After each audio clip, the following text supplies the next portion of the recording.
Amém, graça e paz, salve os irmãos com a paz do Senhor. Estarei trazendo uma breve reflexão aqui para vocês a respeito daquele texto de Davi que diz: porque está abatido a minha alma e porque se perturba dentro de mim. Este texto ele fala muito ao meu coração, espero que fale ao teu coração também, querido. Se inscreva no canal, compartilhe este vídeo para que essa mensagem possa chegar a mais pessoas e que elas venham entender o propósito de servir a um Deus verdadeiro, amém? Então em Salmos 42, versículo 11, diz desta maneira: porque está abatido a minha alma e porque te perturbas dentro de mim? Espere em Deus, pois eu ainda o louvarei, o qual é a minha salvação, da minha face e o meu Deus. Este salmo de Davi é um salmo que nos chama bastante atenção. Mas antes de eu tratar esse salmo aqui, nós precisamos entender o porquê que Davi ele estava falando este salmo. Porque agora Davi ele está cantando: porque está abatido a minha alma e porque se perturba dentro de mim.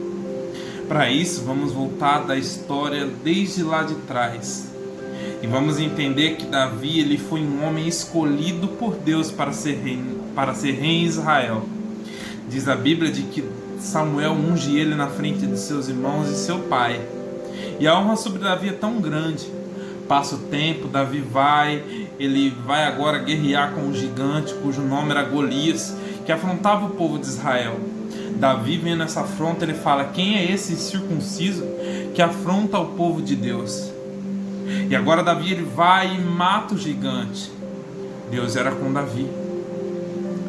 Mas vai dizer a Bíblia que após Davi assumir o trono, um certo dia, para vocês entenderem a história, Davi ele está caminhando no seu palácio e a Bíblia vai dizer assim: no dia em que os reis saíam para a peleja. Ou seja, era dia onde os reis saíram para guerrear. Davi, em vez dele sair para guerrear junto com o seu povo, ele decide ficar no palácio. Quando ele decide ficar no palácio, vai nos relatar a Bíblia de que ele está passeando na sacada do seu palácio, quando ele avista uma bela mulher, por nome de Betseba. Betseba ela estava se banhando. Davi agora olha ela e fala: nossa, que mulher bela! E vai até Betseba e manda trazer ela até a casa dele. Quando Betseba chega até ele, diz a Bíblia de que os dois têm relação agora. E dessa relação, Betseba fica grávida. Quando Betseba fica grávida, diz a Bíblia de que agora Davi ele quer consertar o erro dele, porque ele entende que ele pecou. Porque Betseba era casada com Urias, um de seus soldados. Davi, vendo agora o ato do seu pecado, ele agora, em vez de pedir perdão a Deus e tentar consertar, o que ele vai fazer? Ele vai tentar omitir. Diz a Bíblia de que ele manda Joabe mandar Urias de volta para casa. Urias volta, chega num palácio até Davi, questiona Davi o porquê dele ter mandado voltar, sendo que os seus amigos, seus companheiros estavam morrendo em guerra. E aí Davi chama ele agora lá para dentro, ele vai servir um banquete para Urias, ele vai servir um vinho bom para Urias, talvez o melhor vinho. Por quê? Porque ele quer encobrir o pecado. Após ele ter embebedado Urias, ele fala: olha, vai para a tua casa e deite com a tua mulher. Ele vai olhar e falar: meu rei, pessoas estão morrendo na guerra, como é que eu posso ir deitar com minha mulher? Davi mesmo assim impressiona, ele finge que vai, mas dorme na porta do palácio. Davi, vendo que não tem sucesso com isso, ele vai olhar agora para Urias e vai escrever uma carta e vai falar: entregue para Joabe. E na carta, quando Joabe abre, está escrito: coloque Urias no campo de batalha, na frente, para que ele seja morto. Joabe, temente a Davi, ele não pensa duas vezes e coloca Urias, e diz a Bíblia que Urias morre. Até aí, Davi acha que acorvetou o teu pecado. Sabe muitas das vezes como a gente fazia? Eu antigamente era assim, porque o pecado eu achava muito gostoso, e aí eu encobria. Meu pai não sabia, minha mãe não sabia, pastor não sabia. O pecado estava encoberto, porém tem um olho lá no céu que não esqueceu do pecado de Davi. Porém Davi se esqueceu de que não importasse aonde que ele fosse, Deus sempre estaria olhando para ele. Davi se esqueceu que tinha um Deus tão poderoso que se ele estivesse lá no fundo do mar, Deus ia estar. E é para isso que eu falo para você, porque talvez você está pecando, você está falando: meu pai não está vendo, minha mãe não está vendo, pastor não está vendo, meu líder de jovens não está vendo, mas há um Deus no céu com olhos de chama de fogo olhando para você e falando: eu estou vendo esse pecado seu escondido, querido. Só que Davi agora, ele se esquece do seu pecado porque passa. Ele se esquece de que ele matou Urias, ele se esquece de que agora ele está com uma mulher que nem dele é mais. Diz a história de que agora Deus levanta um certo profeta por nome de Natã e manda até Davi. Quando Natã chega até Davi, Natã chega com uma historinha e fala: rei, tinha um homem que tinha 100 ovelhas, e esse homem que tinha bastante ovelhas foi atacado por um homem que tinha ele atacou um homem que só tinha uma ovelha. Ele matou esse homem e pegou essa ovelha desse único homem. O que deve se fazer com esse homem que matou esse homem que só tinha uma ovelha, rei? O rei, nessa hora, o senso de Davi, a justiça de Davi cresce. E ele vai falar que esse homem seja morto. Olha que lindo isso. Porque embora Davi pecou, porém o senso de justiça nunca saiu dele. E é muitas das vezes isso que acontece. Porque pecamos, falhamos, mas o senso de justiça nunca sai da gente. Porque quando é com o outro eu falo: olha lá, tá pecando, tá fornicando. Porque quando é com o outro é fácil apontar o dedo. Porque quando é com a outra pessoa é fácil a gente falar: lá, tá pecando, tá falhando, tá errando. Quando na verdade Cristo, ele quer mudar a nossa vida e o nosso pensamento. Davi jamais pensou que era ele que ele estava falando quando ele fala que esse homem devia ser morto e pagar pela sua terceira geração, até 4 gerações. Sabe o que Natã faz? A ponto dele fala: tu é esse homem, porque tendo várias mulheres no palácio, você pegou a mulher de Urias e ainda matou ele. Nessa hora Davi rasga as vestes. E é nesse momento que Davi vai começar uma grande luta em sua vida. E vai dizer a Bíblia de que agora o seu primeiro filho, que está no ventre de Betseba, mesmo Davi tendo orado, diz a Bíblia de que ele morre no ventre. Mesmo Davi tendo falado, mesmo Davi tendo buscado, esse bebê morre. Vai passar um tempo, Davi tem mais 3 filhos: Absalão, agora Tamar e Aminon. Diz a Bíblia de que Aminon amava sua irmã Tamar de um jeito muito diferente. Diz a Bíblia de que ele foge de uma doença agora e fala para que a sua irmã venha cuidar dele. Quando ela vem para cuidar do seu irmão arrasta ela para dentro do quarto e estupra. Uma mulher estuprada naquela época, ela sofria mais pena do que um homem, porque eles entendiam que se uma mulher fosse estuprada naquela época, ela que tinha dado motivos. Davi agora já tinha um filho morto e agora tem uma filha morta moralmente, porque essa mulher iria ser pegada e jogada no baixo meretriz. Ela seria morta moralmente para a sociedade. A Davi, vendo essas coisas, ele não repreende Aminon. Ele passeia no palácio como se nada tivesse acontecido. E diz a Bíblia de que quem compra a briga é Absalão. Absalão vai lá e mata o seu irmão. O pai vai repreender, mas não podia. O que Davi ia falar? Olha, você matou Aminon. Absalão ia apontar: e você que matou Urias? Olha o estado em que Davi chega, porque Davi pagou pela sua terceira geração, que foi pela morte de Aminon. Diz a Bíblia de que agora Absalão, ele vai saquear o cofre do pai e vai comprar um grande exército para dar um golpe de estado no pai. Ele vai, agora Davi fugindo no monte. E aí que entra esse texto que diz os estudiosos que enquanto Davi está fugindo de Absalão no monte, ele vai começar: Senhor, por que está abatida, ó minha alma, e por que te perturba dentro de mim? Davi vai começar: Senhor, embora eu veja multidão em festa, a minha alma está abatida dentro de mim. Davi vai falar: olha, porque as tuas águas vieram sobre mim. Mas Davi vai falar: alma, aquieta, espera em Deus, pois nele confiarei. Ele que é o meu auxílio, Deus meu. Sabe que Davi, isso é lindo, porque Davi, ele estava entendendo que ele estava passando por essa aflição na alma dele por conta do pecado dele.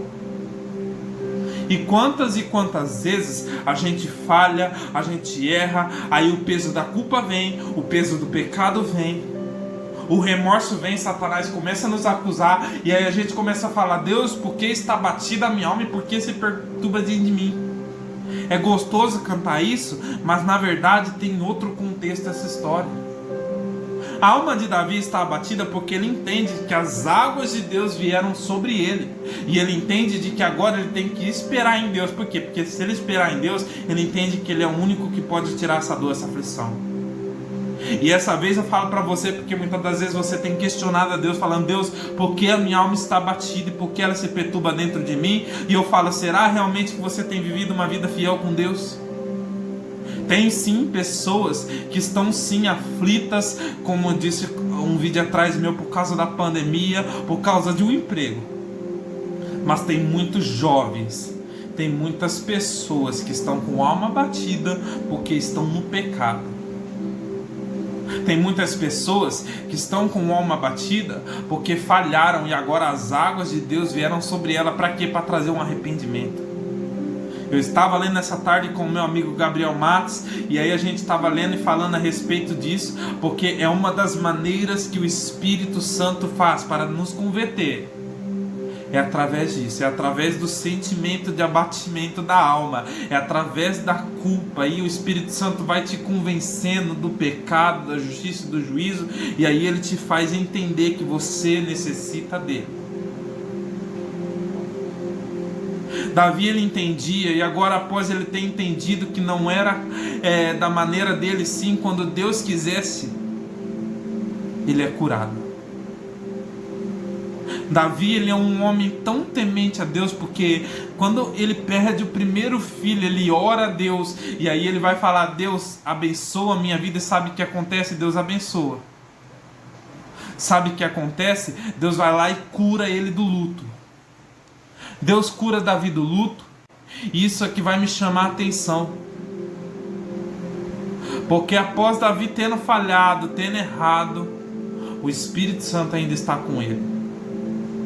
E eu falo para você agora, querido, porque muitas das vezes você está com a alma batida falando: Senhor, e agora o que será de mim? E eu falo para você: espere em Deus. Espera em Deus.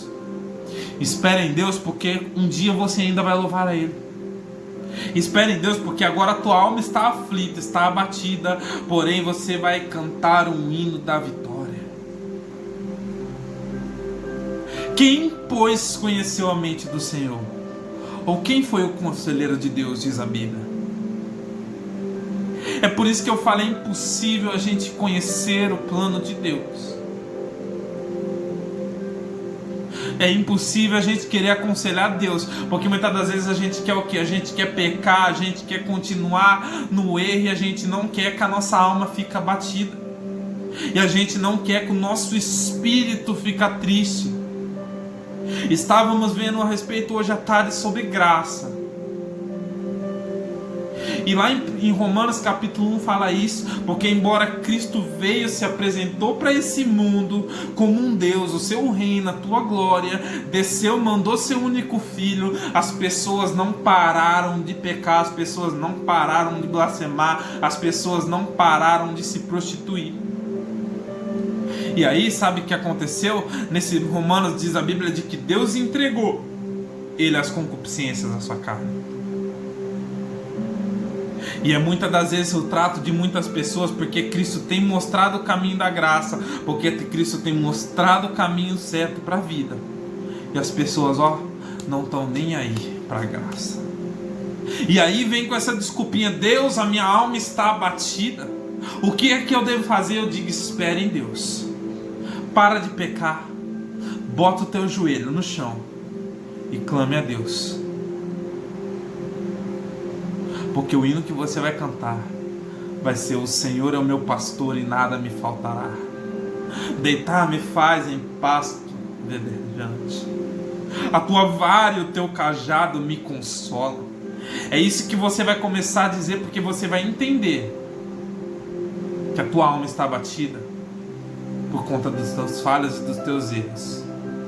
Repetindo aqui, tem pessoas que estão com a alma abatida porque sim, perderam emprego, perderam pessoas. Mas há muitas pessoas que estão com a alma abatida e estão questionando a Deus. E eu falo: faça uma reviravolta agora na tua vida e pense com a tua mente: será realmente que você está em dia com o Senhor? Será realmente que o Senhor pode chegar em você e falar, como falou para Davi: homem segundo o meu coração. Que você fique com essa breve reflexão. A história de Davi termina com Absalão morto. Davi volta para o reino. E aí ele tem um filho que agora vai passar o seu trono para ele. E talvez ele vai ensinar para o seu filho, falando: filho, se há algo que você possa pedir para o Senhor é sabedoria. Imagina que Salomão pediu a sabedoria a Deus, sabe por quê? Porque ele viu o declínio do pai. Ele viu o declínio do pai e talvez ele pensou: poxa, se meu pai com todo esse seu reino fez o que fez, Deus, me dá sabedoria para não fazer igual. Me dá sabedoria, Senhor, para que no dia de amanhã eu não venha chorar. Que nessa noite você fique com essa reflexão, amanhã, tarde, sei lá quando você vai estar vendo esse vídeo. Que o Senhor possa falar ao teu coração. E que o Espírito Santo possa bradar dia após dia o arrependimento constante sobre você. Amém e amém. Graça e paz.